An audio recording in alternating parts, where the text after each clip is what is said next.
This is the 2016 Toyota Highlander. Not much has changed this year. The biggest addition is that the towing package is now standard on V6 model Highlanders, but otherwise it's the same SUV that earned itself an A rating at Edmunds.com. That's a good thing. The base engine is a 2.7 liter four-cylinder, although you probably really want the V6 options. There's a 3.5 liter naturally aspirated. There's also a 3.5 liter hybrid system, a 3.5 liter engine with a hybrid system bolted onto it. And that gives you about a net power rating of 280 horsepower, which is pretty good out of your SUV.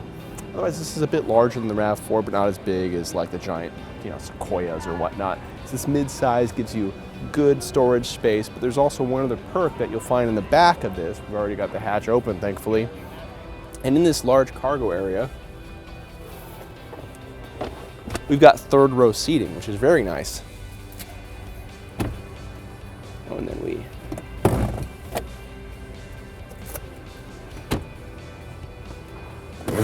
So as clever as the second row has captain's chairs for 4 people adult, but if you have small ones you need to fit in, as well as 4 other adults, or 3 other adults including the driver, you can put them right back here, which is really nice. And they're pretty easy to fold flat as well. Just like that. Let's go take a seat inside.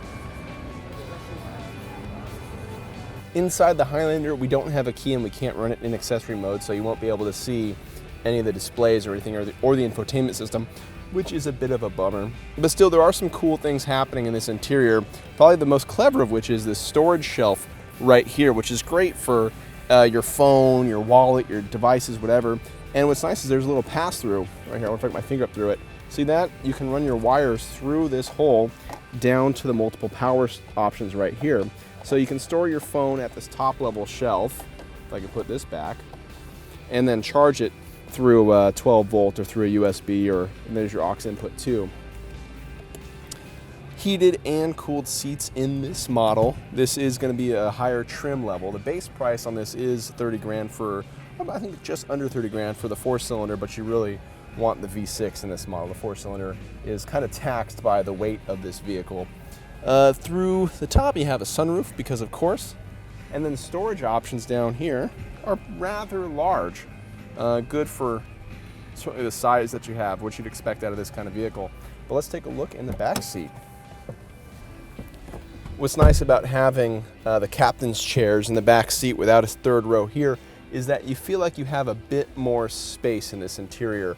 I have a lot of legroom, a ton of headroom. My legs or my knees and my head aren't touching anything that I don't want them to. In the center console here, you don't have any air conditioning vents, but you do have HVAC controls and whatnot. Also power controls in the bottom here. So it's kind of a bummer there's no vents in there, but there must be vents somewhere else, whether the doors or something, and probably under this seat. And then you also have this trick little storage for drinks and other containers and stuff back here. Let's flip that flat. That's the back seat. To find out more about the Toyota Highlander, including why it earned an A rating, be sure to visit Edmunds.com.